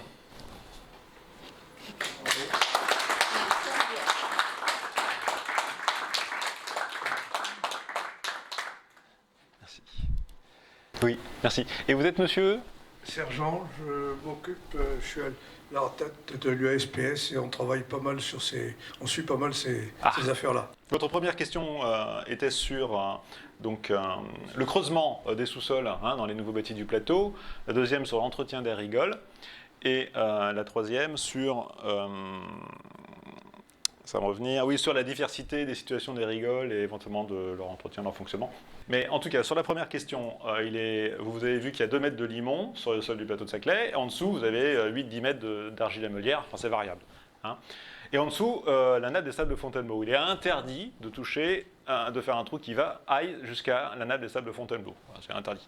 Donc si jamais on le fait, on rebouche derrière avec de l'argile, histoire de ne pas contaminer. Ça, c'est des questions de contamination, de pollution. Donc du coup, dès qu'il y a un trou, il doit s'arrêter dans les argiles de la meulière.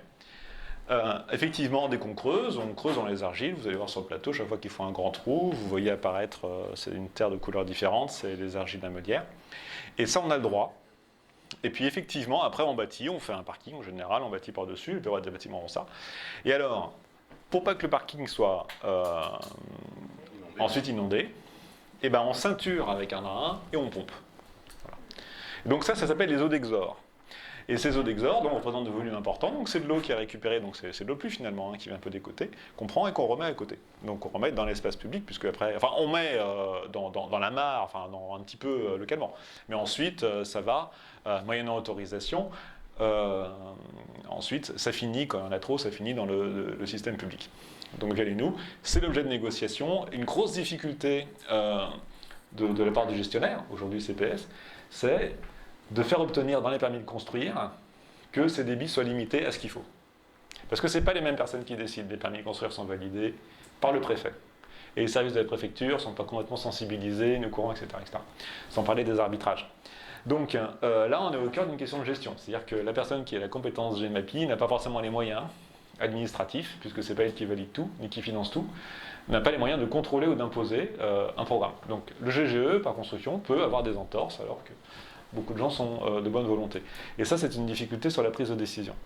Donc le deuxième aspect sur l'entretien, j'en ai parlé. Alors l'entretien aujourd'hui, la CPS a pris la responsabilité, a renouvelé ses mandats suite à la loi NOTRe et MADPAM envers les syndicats. Donc le syndicat de l'Yvette et le syndicat de la Bièvre, et en fait a conventionné. Et donc les deux En fait, donc il y a une mutualisation des moyens entre les deux syndicats, les équipes sont partagées et ils se partagent l'entretien des rigoles. Voilà. Donc ça date de 2020, le service se met en place, on peut espérer un bien meilleur fonctionnement. Ceci dit, ils font des passages organisés, mais dans les petits détails, vous avez vu, il suffit d'un sac plastique ou d'un gros morceau de polystyrène, de travaux, ils ont déballé un truc. Ça, évidemment, ça finit dans une rigole, c'est obligé, c'est toujours là que ça finit, et pomme, ça bouche une petite bouche d'évacuation hein, qui est grosse comme ça, hein, par exemple, ou un tuyau qui est gros comme ça, pour faire plus petit, et puis c'est fini. Là, c'est toutes ces zones du quartier qui, du coup, n'est plus évacuée. C'est un gros enjeu, et pour l'instant, il n'y a pas de réponse facile. Vous imaginez le nombre de... Enfin voilà, il va falloir investir, vous imaginez le personnel qu'il va falloir pour ça. Je ne sais pas trop encore comment vont s'y prendre, cet enjeu est vraiment encore là. Alors normalement, les rigoles ont toutes des responsables. La difficulté des rigoles, c'est quand il pleut en dessous, ou qu'il y a une déconnexion. Il y a beaucoup de déconnexions, vous avez vu, elles sont traversées par des routes, et à ce moment-là, ça se jette dans la route, donc vous avez une grosse partie des rigoles, dont l'exutoire, c'est la nationale 118, ou c'est, je ne sais plus quel départemental, et après ça se jette un peu plus loin dans les étangs de Massy, Villegénis. Pour l'instant, le système n'est pas fermé. Hein. Puis je vous ai montré les exutoires, enfin quelques photos. C'est des endroits où c'est très très difficile à régler, à gérer. Et quand l'eau est arrivée là, on en fait quoi? Parce que ça monte. Hein. Donc, et les volumes de stockage sont énormes. Donc en fait, il faut prendre le problème en amont. Alors la grosse question, c'est celle du drainage agricole, parce que ces eaux doivent être évacuées. Et avec la vulnérabilité croissante des vallées, pour les différentes inondations dont j'ai parlé, effectivement, il faudrait gérer ces eaux, donc peut-être qu'il faudrait les stocker sur le plateau. Mais du coup, où? Dans les champs, etc. Là, il y a une grosse question sociétale. Alors, j'insiste sur ce point parce qu'en fait, il y a un lieu de concertation qui s'appelle Terre et Cité, qui est une association avec plusieurs collèges et qui réunit pas mal de monde pour discuter des questions du plateau de Saclay. Mais la question des inondations des vallées est systématiquement écartée. Je sais, puisque je l'ai mise moi-même à l'ordre du jour maintes fois, à tous les niveaux de gouvernance de Terre et Cité. J'ai participé à toutes les prospectives, au projet leader, etc.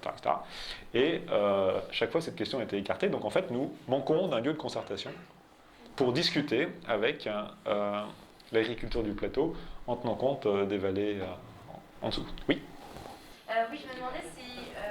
donc on a compris que le drainage permettait aux agriculteurs de cultiver. Ouais. Moi, je me demandais si, à force de trop drainer, il n'y avait pas un risque d'assèchement des nappes phréatiques, parce que du coup, ça veut dire que l'eau est rejetée dans la vallée, mais ne va plus directement dans le sol.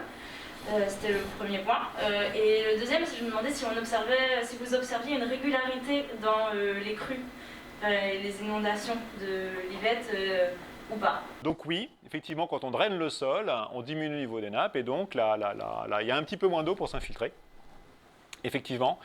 Bon, alors, par contre, c'est pas exactement toute l'eau qu'on a fait partir, parce que il y a ce qu'on appelle une période de recharge. Donc les nappes se rechargent dans une certaine période, qui est le printemps essentiellement, une petite partie de l'hiver. Et dans cette période-là, les sols sont humides et sont mal drainés. C'est la période active de drainage. Donc cette période-là, les sols ne sont pas complètement désaturés par le drainage. Ce que ça empêche, c'est leur inondation en surface. Pas seulement, et puis en proche surface. Donc il n'y a pas autant de pertes qu'on pourrait le croire. Et c'est plus en fin de saison ou en début de saison de drainage. Mais il y en a quand même une. Et ça joue sur le bilan. Là par contre, pour répondre précisément à cette question, je ne peux pas tant qu'on n'aura pas fait le modèle et les estimations quantitatives et les caractérisations qui vont avec. Sinon sur les crues de l'Yvette, il y a 3 stations en tout, dans la banque hydro. Pour l'instant, je n'ai pas accès aux autres bases de données. Ceci dit, l'historique est beaucoup trop insuffisant pour ces épisodes extrêmes pour avoir des vraies statistiques. En tout cas, ce n'est pas sur 10 ans que ça va se manifester, surtout quand c'est des crues vingtennales, cinquantennales. Forcément, statistiquement, il faut 10 fois plus de temps. Donc, on n'a pas de chronique de 500 ans. Bon, là, je vous fais la réponse aux statisticiens, mais en fait, on a juste des corrélations de bon sens, mais rien établi mathématiquement.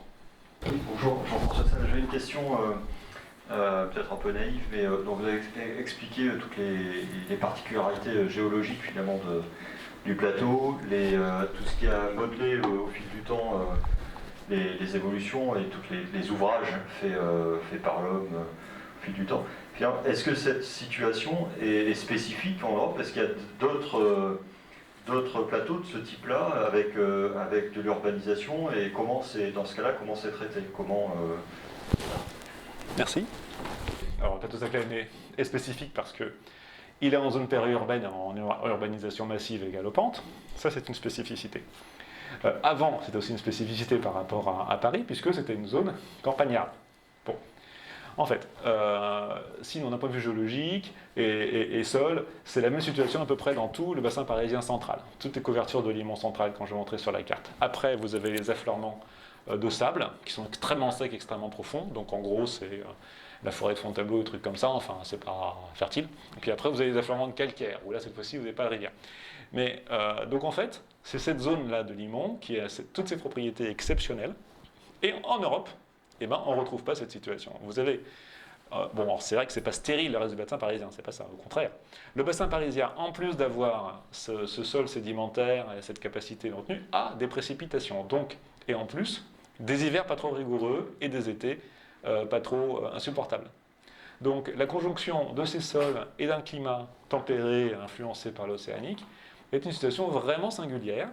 Et la France, en fait, avec le bassin parisien et le bassin aquitain, est dans une situation extrêmement privilégiée par rapport au reste de l'Europe. En gros, une énorme partie des terres fertiles de l'Europe sont concentrées en France. Et c'est pas pour rien que ça explique là le succès et la prospérité, en fait, des Gaulois à l'Antiquité, parce que c'est en plus d'être un carrefour commercial avec les mers, en plus de ça, les sols et le climat sont extrêmement favorables. Donc, ce sont des terres qui sont à protéger, et ça nous donne aussi une responsabilité. C'est ce que je disais lors de la marche des terres, c'est en octobre dernier, je ne sais plus. Ça nous donne une responsabilité parce qu'il faut préserver ces terres, pas seulement pour le business et être sûr que quelques agriculteurs vont maintenir leur système productif, mais pour l'alimentation de la France et l'alimentation de l'Europe. À une époque où, dans quelques dizaines d'années, la capacité de production agricole de l'Europe sera considérablement détériorée. Et je ne parle pas de la tension au niveau mondial, avec la perte des zones cultivables et l'effondrement donc du rendement des cultures. Donc oui, on peut considérer qu'on est dans un endroit exceptionnel et avec une responsabilité, en plus d'être nationale, qui est européenne. Alors ce qui va se passer, c'est que ce sera une des dernières situations favorables d'Europe. Ça, c'est la pente qu'on prend, ça. Et on ne va pas en emprunter une autre, d'ailleurs, de toute façon. Ce qui va changer, c'est la vitesse de dégradation et l'intensité de dégradation à l'extérieur, dans les autres pays. L'Europe centrale, un climat continental, est encore plus durement frappé par le changement climatique que nous. Nous, on a un tampon maritime extrêmement puissant, avec l'Atlantique et la Méditerranée. On va être exposé plus, mais on va être exposé quand même moins fort relativement que les autres. Et vagues de chaud, vagues de froid, gelée tardive, etc. Tout ça, on va avoir moins. Voilà. Donc, pour moi, c'est ça qui se dessine. Dans un contexte international très très aggravé, ça c'est une autre présentation, mais parce que je fais une présentation sur l'alimentation et le changement climatique. D'ailleurs, si ça vous intéresse, ou que je peux faire une conférence, vous pouvez aller sur le site, sur ma chaîne YouTube qui s'appelle Science Utile, où là, vous pourrez trouver ma présentation. Pour interréciter le 1er février pour définir la suite des fonds leaders, le prochain projet, la prochaine campagne de fonds leaders, là. Donc il faut, moi je suis partie de la société civile, du collège société civile, pardon.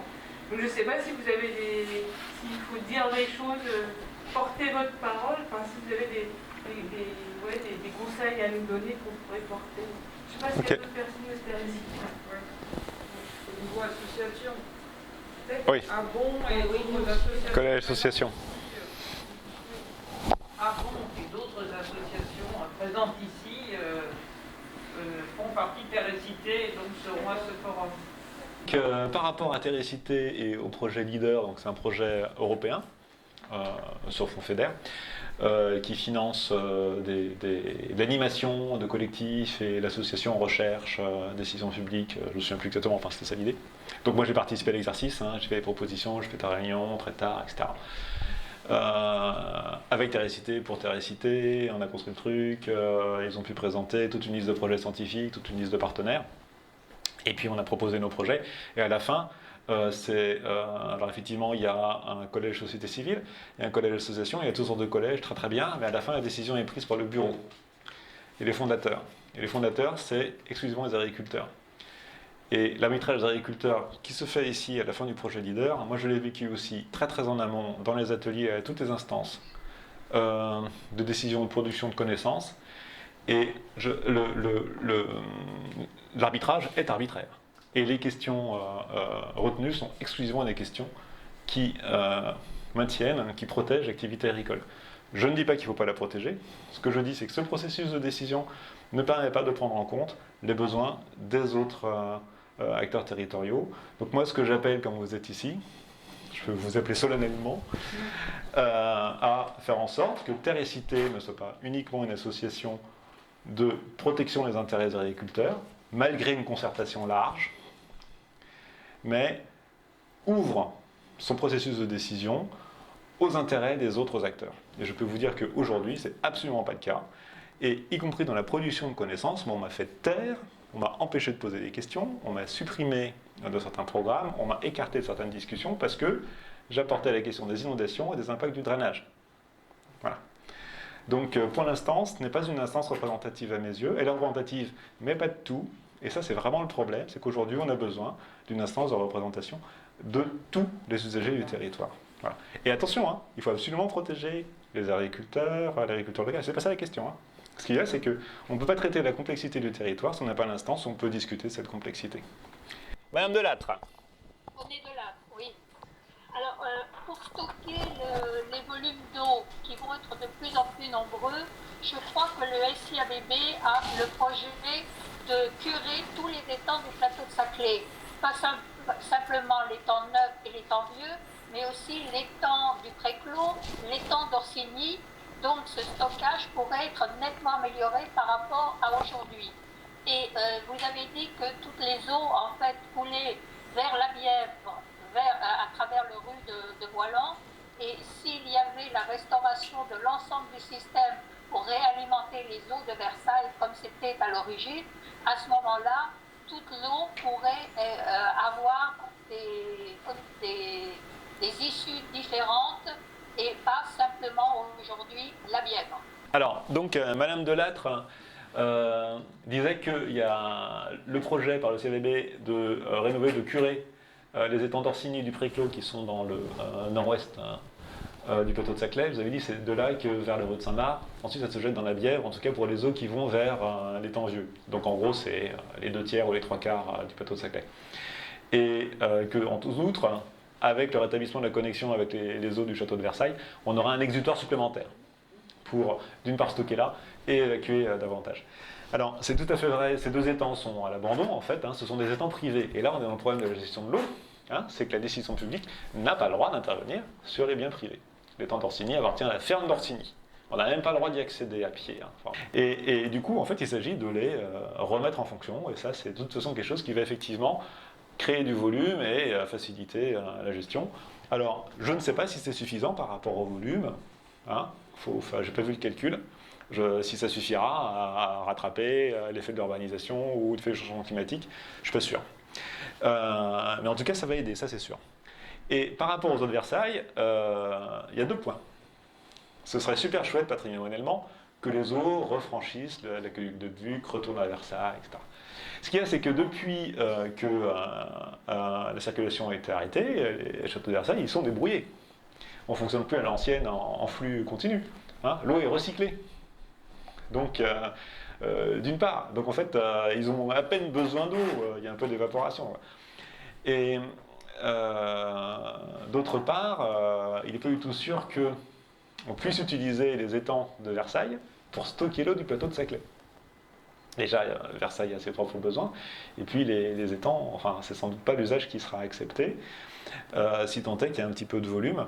Donc il faut voir quantitativement. Ça n'a pas été étudié. Non. Mais oui, ça n'a pas été étudié, je ne sais pas, sans doute pas, mais avant que ça le soit, il faudrait qu'on y voie une pertinence préalable suffisante. Ceci dit, l'idée est plaisante, hein, c'est pas la question. Hein. Le château est très demandeur des eaux du plateau de Saclay, parce qu'avec la grande évaporation et ils voudraient augmenter le nombre de jets d'eau, donc ils attendent avec impatience l'eau du plateau. Je parle bien du château de Versailles, pas de la ville de Versailles. D'accord, bah entendu. Alors moi, j'avais pas cette info. Donc, Mme Delattre dit que le château de Versailles demande l'eau du plateau de Saclay pour pouvoir compenser l'évaporation et rajouter des jets. Donc pourquoi pas. Pourquoi pas. Alors par contre, il faut aussi savoir un deuxième point que pour l'instant, on ne peut pas arriver de l'autre côté de la Bièvre, on n'est pas capable de traverser Versailles pour retourner au château comme c'était avant, parce que ça s'est bâti entre-temps. Donc il faut détruire pas mal de trucs. Enfin voilà, pour l'instant, il n'y a pas de solution technique pour amener l'eau.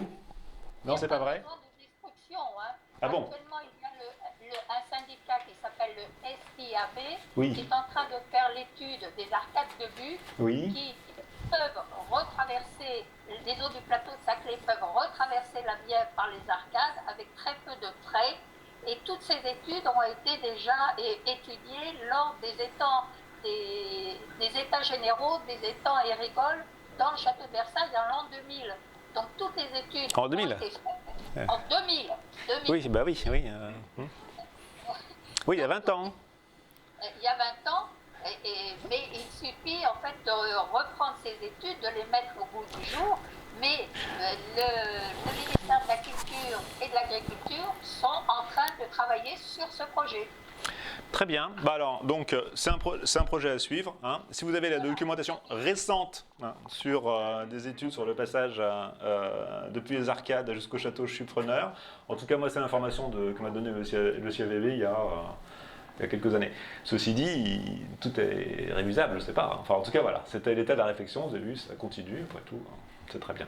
L'aménageur, le PAPS, est en train de préparer l'urbanisation massive des coteaux de Corbeville. Alors, est-ce qu'on sait l'effet des inondations, notamment de l'année dernière, sur cette partie du plateau, sachant que là où ça se déverse, le guichet, c'est une entrée de l'Yvette, avec un quartier très sensible en termes d'inondation. Après, derrière, il y a Lozère. Est-ce qu'on peut s'attendre à des impacts, sachant que là, pour le coup, la compétence inondation, c'est a priori la CPS qui la porte, non? Bon, alors, l'aménageur, c'est le PAPS. Le responsable de la gestion des eaux, c'est la CPS. Donc la CPS ne décide pas ce qui est prévu par le PAPS, et ça depuis longue date, même s'il y a des débats et qui sont invités. Ensuite, il y a les permis de construire, sur lesquels la CPS peut intervenir par ses revendications, mais ce n'est pas elle qui valide les permis de construire. Donc on est dans une dialectique. Hein. Sinon, cette zone-ci, je ne sais pas comment c'était côté inondation. Ce dont je suis sûr, c'est que la théorie de la gestion des eaux sera respectée. C'est-à-dire que l'aménagement ne créera pas, en théorie, d'eau supplémentaire qui déferlerait vers le fond de vallée. Et en pratique, il y a les limites. Il y a deux limites. Il y a celle que j'ai dite sur l'entretien, et l'autre limite, c'est que toutes les pluies de référence qui ont été prises, c'était sans changement climatique. Voilà. Maintenant, ils sont intelligents. Enfin, il faudra juste leur rappeler. Voilà. Oui, alors, Emmanuel, on vous écoute. Alors, je voulais dire une chose. Autrefois, les gardes champêtres ou les agents de la force publique avaient le droit de donner des amendes aux gens qui n'entretenaient pas les fossés et tous les ouvrages de style, étangs, etc. Ils avaient la possibilité, le droit de coller des amendes. Donc ça m'étonne qu'on ne puisse plus le faire maintenant, d'une part. Et d'autre part, avec toutes ces explications que vous nous donnez, comment pensez-vous qu'il faudrait aménager les villes avoisinantes et le plateau de Saclay? En fin de compte, il faudrait totalement modifier notre architecture. Et puis, effectivement, bien sûr, il faudrait arrêter d'urbaniser le plateau. Mais j'avoue que j'ai du mal à imaginer notre banlieue avec le réchauffement climatique qu'il va y avoir. Ouais. Merci. Alors donc, la question en fait c'est sur le pouvoir, l'exercice du pouvoir de police sur ceux qui ont sur leur parcelle privée des bouts de rivière, des étangs, des ouvrages ou des fossés et l'entretien associé. Et puis la deuxième question, c'est qu'est-ce que je propose comme un nouvel aménagement des villes. Alors, donc pour la première question, de tous les pouvoirs qui sont partis, qui ont été, dont les communes ont été privées, qui sont remontés aux communautés d'agglomération, il y en a un seul qui est resté, en plus de l'état civil, c'est le pouvoir de police.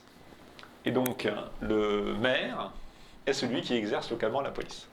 Donc garde champêtre, etc., garde police municipale, pourquoi pas. Et en fait, c'est là la difficulté, effectivement c'est bien, mais en fait, le maire est souvent réticent à coller des amendes à sa population qui habite les propriétés le long de la rivière. Voilà. Ça, c'est la grosse difficulté.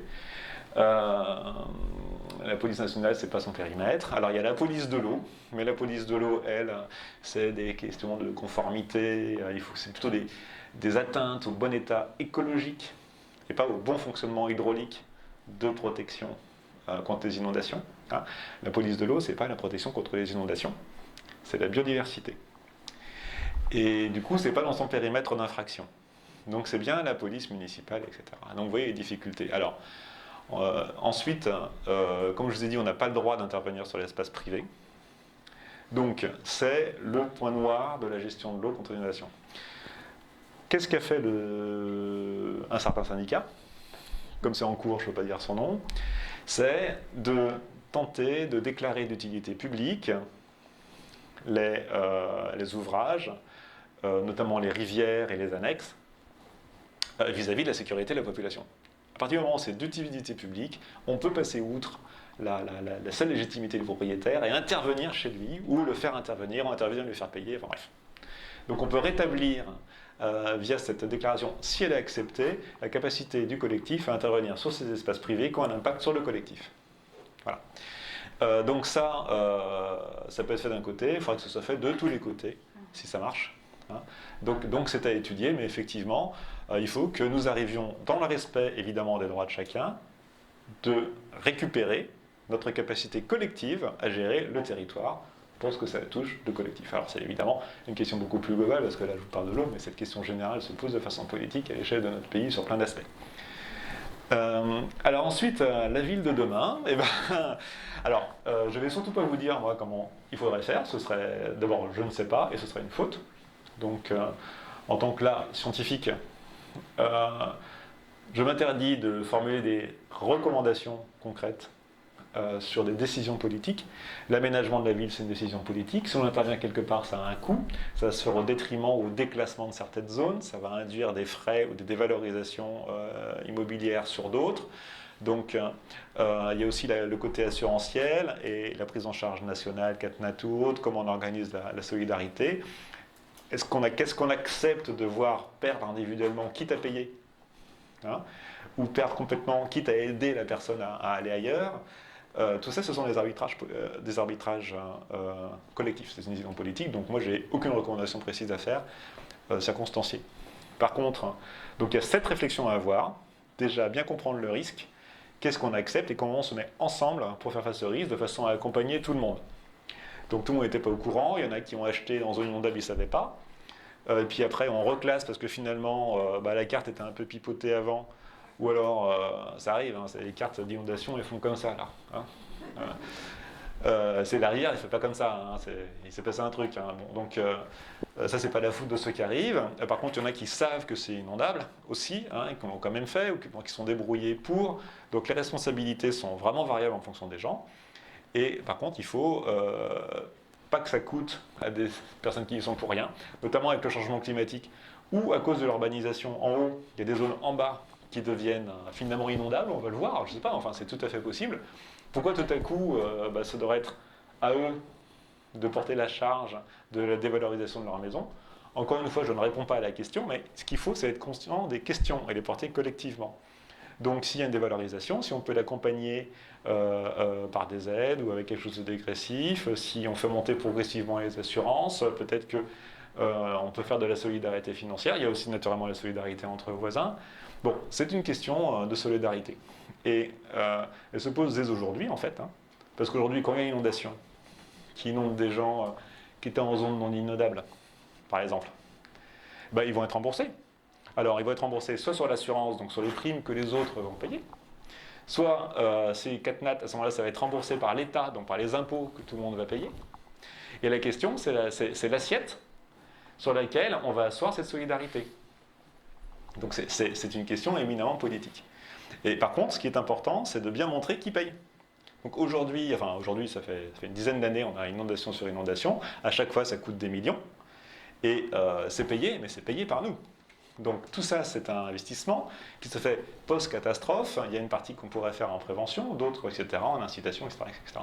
Donc posons bien la question collectivement et faisons en sorte que le choix soit le plus transparent possible et prenant plus en compte un équilibrage des responsabilités et des bénéfices. Alors, sinon, à part ça, il y a des zones qui vont être de plus en plus difficiles à défendre contre les inondations. Hein.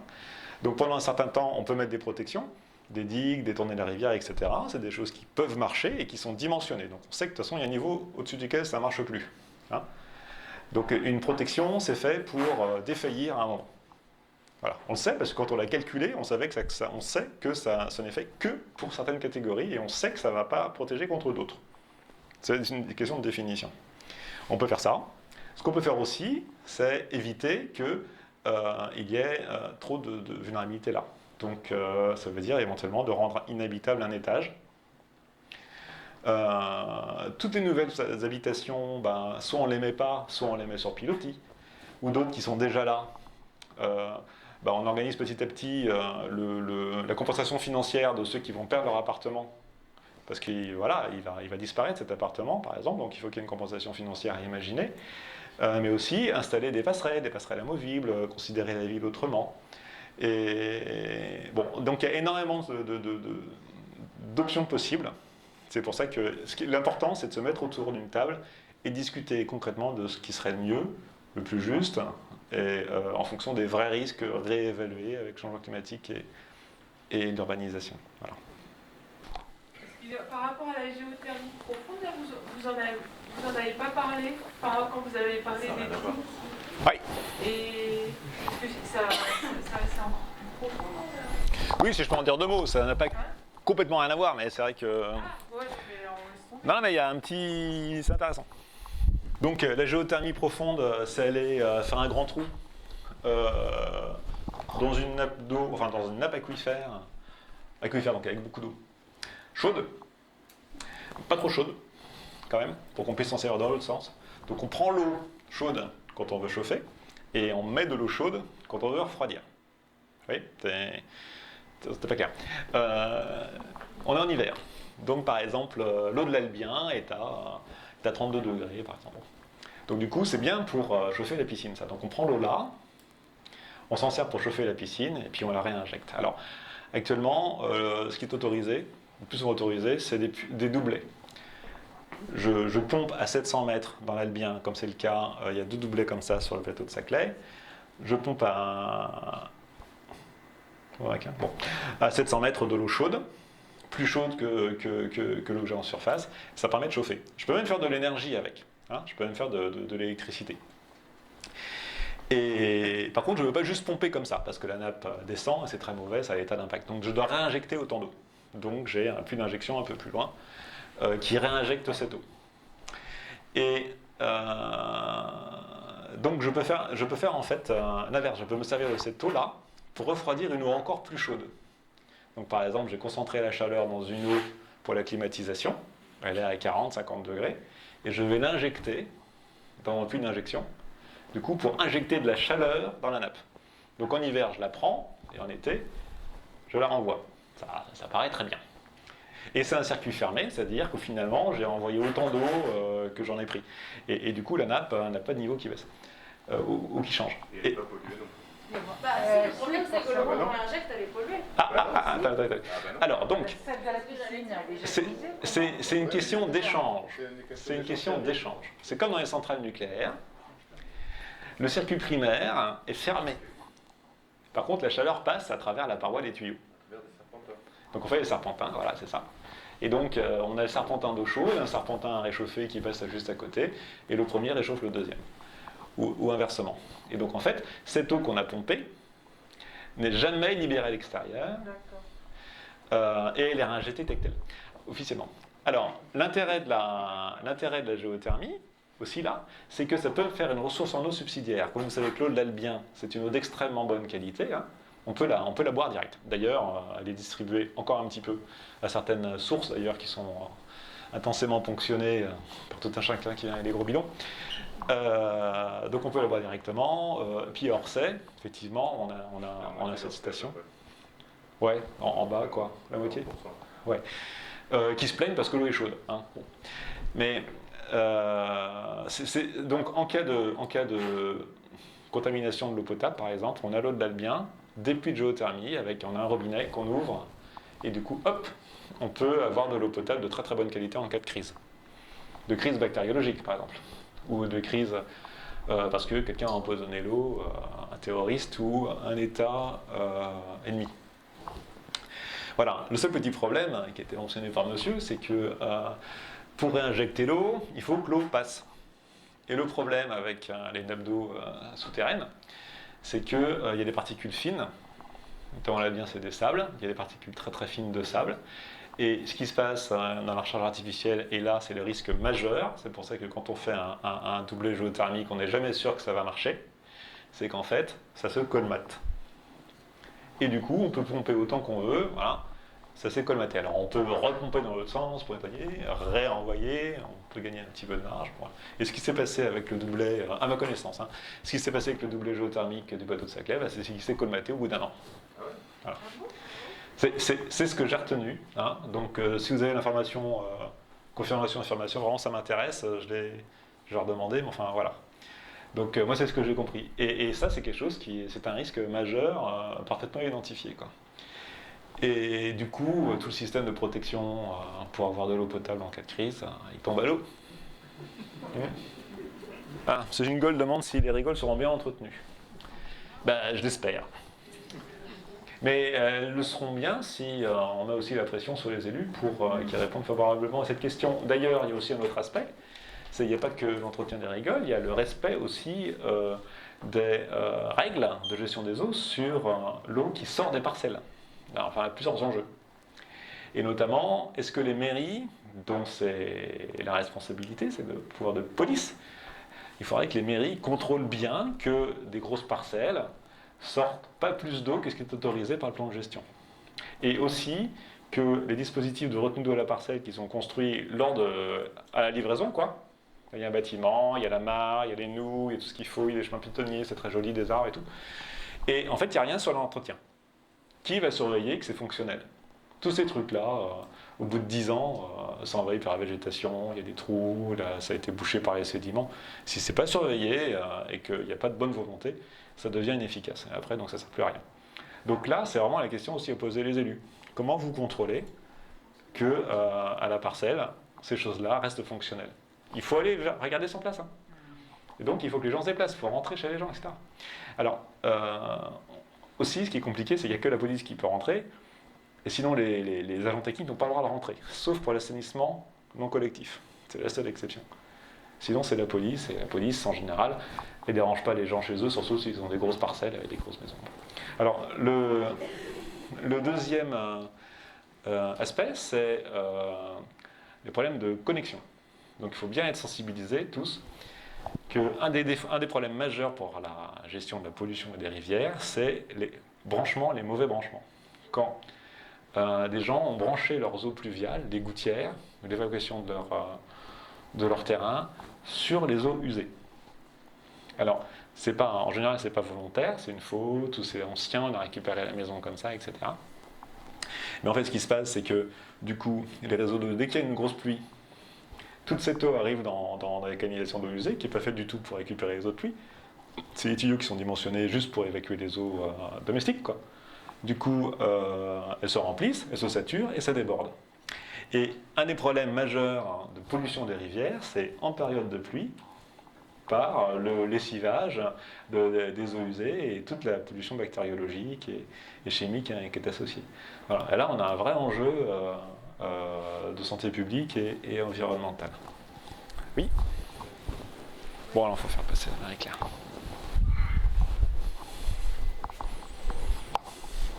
Sur le dernier point, là, il faut savoir que maintenant, quand on veut vendre sa maison, il y a un contrôle de vérifier que les eaux pluviales vont dans les eaux pluviales et qu'on ne peut pas vendre la maison, je crois, sans que la modification soit faite. Et, le deuxième et pour les gros travaux aussi. Hein, à chaque fois qu'il y a des extensions, des choses comme ça. la deuxième information, je voudrais dire, c'est que les associations ont beaucoup bagarré pour le raccordement de la rigole de Corbeville. Puisque cette rigole, comme d'autres d'ailleurs, sont coupées par la 118. Et donc, en particulier avec les travaux de l'échangeur. Et on a obtenu que, effectivement, au moment de... Là, ils vont commencer, quand ils vont faire les travaux de l'échangeur de Corbeville, ce raccordement soit fait. Et maintenant, il y a un magnifique panneau de l'EPAPS qui explique ce qu'ils vont faire. Ce panneau se trouve sur le chemin qui longe la rigole de Corbeville, au niveau de la Troche. Là, il y a une nouvelle passerelle qui a été faite pour les gens qui connaissent ce secteur. Ils ont le guichet nouveau quartier là-haut. Et alors, à la sortie de la passerelle qui passe sur la carrière, hein, puisque maintenant il y a un pont qui franchit un peu la carrière, et il y a un beau panneau. Arrêtez là. Merci. Merci beaucoup.